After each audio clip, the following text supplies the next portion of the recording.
घने जंगल में एक छोटा सा गांव था जिसका नाम था सोनापुर। इसी गांव में रहता था एक सीधा सादा मगर समझदार इंसान, रामू। रामू लकड़ियां काटकर और जंगली फल बेचकर अपना जीवन चलाता था। वह जंगल को केवल कमाई की जगह नहीं बल्कि एक जीवित संसार मानता था। उसी जंगल में 5 मशहूर प्राणी रहते थे।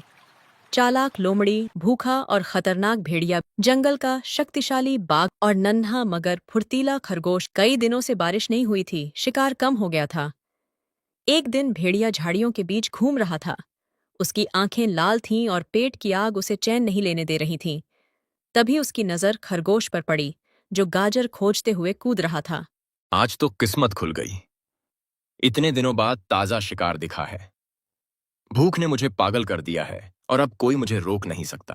खरगोश डर के मारे भागने लगा। भेड़िया भी पूरी ताकत से उसके पीछे भागा, लेकिन तभी बीच रास्ते में लोमड़ी आ गई। रुक जाओ भेड़िया, इतनी जल्दबाजी ठीक नहीं। क्या तुम्हें पता नहीं कि आज जंगल में नया नियम लागू हुआ है? नियम? भूखे पेट नियम सुनाई नहीं देते लोमड़ी।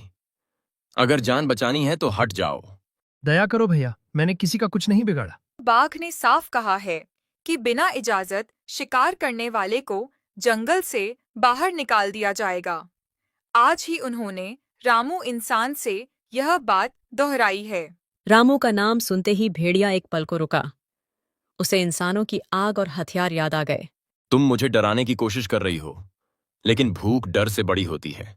उसी समय दूर से लकड़ियों की चरमराहट सुनाई दी। रामू जंगल में आ चुका था। खरगोश झाड़ियों में छिप गया। लोमड़ी और भेड़िया आगे बढ़े। तुम दोनों यहाँ क्या कर रहे हो? इतनी आवाजें क्यों आ रही हैं? रामू, जंगल के हालात ठीक नहीं हैं। भूख सबको गलत रास्ते पर ले जा रही है। अगर अभी समझदारी न दिखाई गई तो नुकसान सबका होगा। तभी जमीन हिलाने वाले कदमों की आवाज आई और सामने बाघ प्रकट हुआ। जंगल में डर और झगड़ा मैं बर्दाश्त नहीं करूंगा। हर किसी को नियम मानने होंगे, चाहे वह कितना ही ताकतवर क्यों न हो। महाराज, पेट खाली हो तो नियम भी बोझ लगते हैं। मैं गलत नहीं बनना चाहता, लेकिन भूख ने मुझे मजबूर कर दिया है। भूख का इलाज हिंसा नहीं है। हम सब मिलकर रास्ता निकालेंगे। इसीलिए मैं रामू से बात कर रहा हूं, ताकि जंगल और गांव दोनों सुरक्षित रह सकें। अगर जानवर भूखे रहेंगे तो इंसान भी सुरक्षित नहीं रहेगा। हमें मिलकर ऐसा हल ढूंढना होगा जिसमें किसी का खून न बहे। सूरज ढल चुका था। जंगल अंधेरे में डूब रहा था। हर किरदार अपने मन में सवाल लिए खड़ा था। रात गहरी हो चुकी थी। जंगल में सन्नाटा था। रामू अब भी वहीं खड़ा था, जानवरों के चेहरों को ध्यान से देख रहा था। मैं तुम सबकी हालत समझ सकता हूं। अगर भूख यूं ही बढ़ती रही तो आज नहीं तो कल बड़ा झगड़ा जरूर होगा। हमें कोई ऐसा रास्ता निकालना होगा जिससे किसी को जान न गंवानी पड़े। रामू सही कह रहा है। जंगल में संतुलन जरूरी है। अगर भेड़िया आज खरगोश को खा जाएगा तो कल लोमड़ी डरेगी और परसों जंगल टूट जाएगा। संतुलन की बातें पेट नहीं भरती।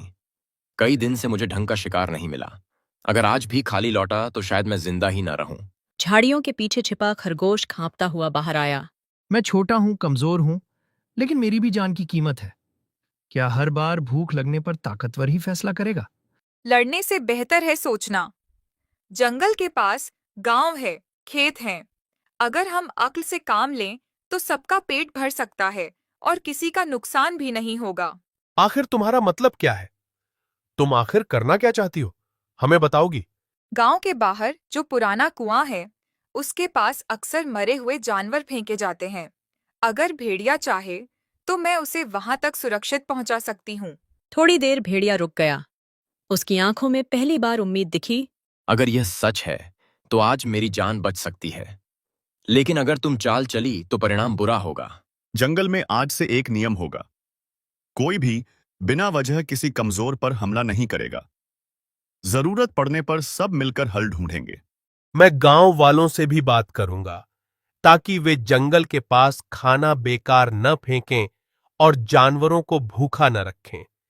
इंसान और जानवर अगर मिलकर चलें तो डर कम हो सकता है। तो चलो, देर मत करो। भूख इंतजार नहीं करती। भेड़िया आखिरी बार खरगोश की ओर देखकर बोला, आज तुम बच गए, लेकिन याद रखना, यह दया नहीं, समझदारी की जीत है। और शायद यही जंगल को जिंदा रखेगी। रामू खड़ा सब देख रहा था। उसने मन ही मन सोचा कि अगर यह समझ बनी रही तो आने वाला समय बेहतर हो सकता है। रात के अंधेरे में चारों दिशाओं में अलग अलग रास्ते चले गए। अगली सुबह की पहली किरण जंगल में फैल चुकी थी। रात की घटनाओं के बाद जंगल कुछ बदला बदला सा लग रहा था।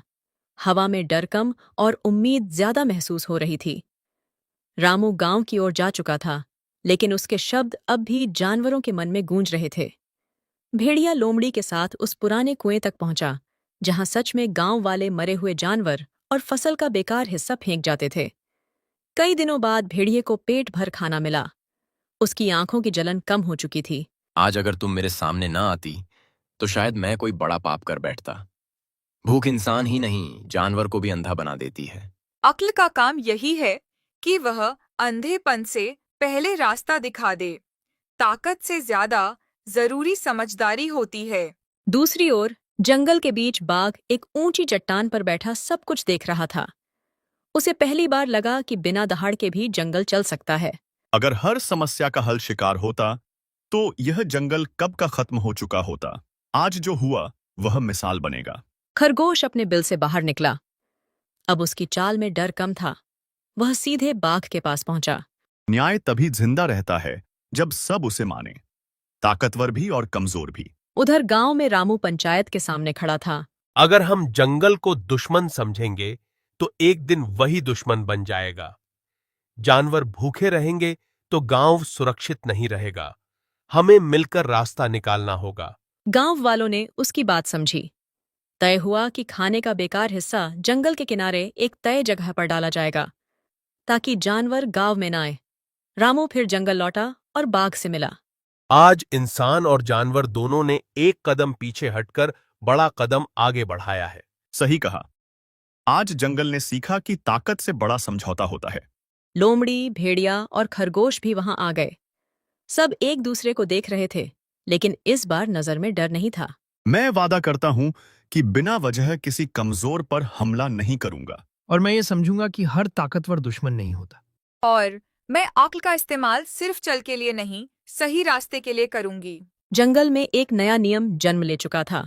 भूख होगी, मुश्किल होगी, लेकिन फैसला मिलकर होगा। रामू मुस्कुराया और धीरे से बोला, जब सोच साथ चलती है तब जंगल भी परिवार बन जाता है। अगर जंगल और गांव दोनों समझदारी और बिना लालच से चले तो कभी कोई परेशानी खड़ी नहीं हो सकती। इंसान लकड़ी और फल ले जा सकते हैं और जरूरत पड़ने पर इंसान जंगल की मदद करे। ठीक है, तो यह तय रहा कि आज से इंसान और जंगल नए समझौते से नई शुरुआत करेंगे। सूरज ढलने लगा। जंगल शांत था, लेकिन वह शांति डर से नहीं, समझ से पैदा हुई थी।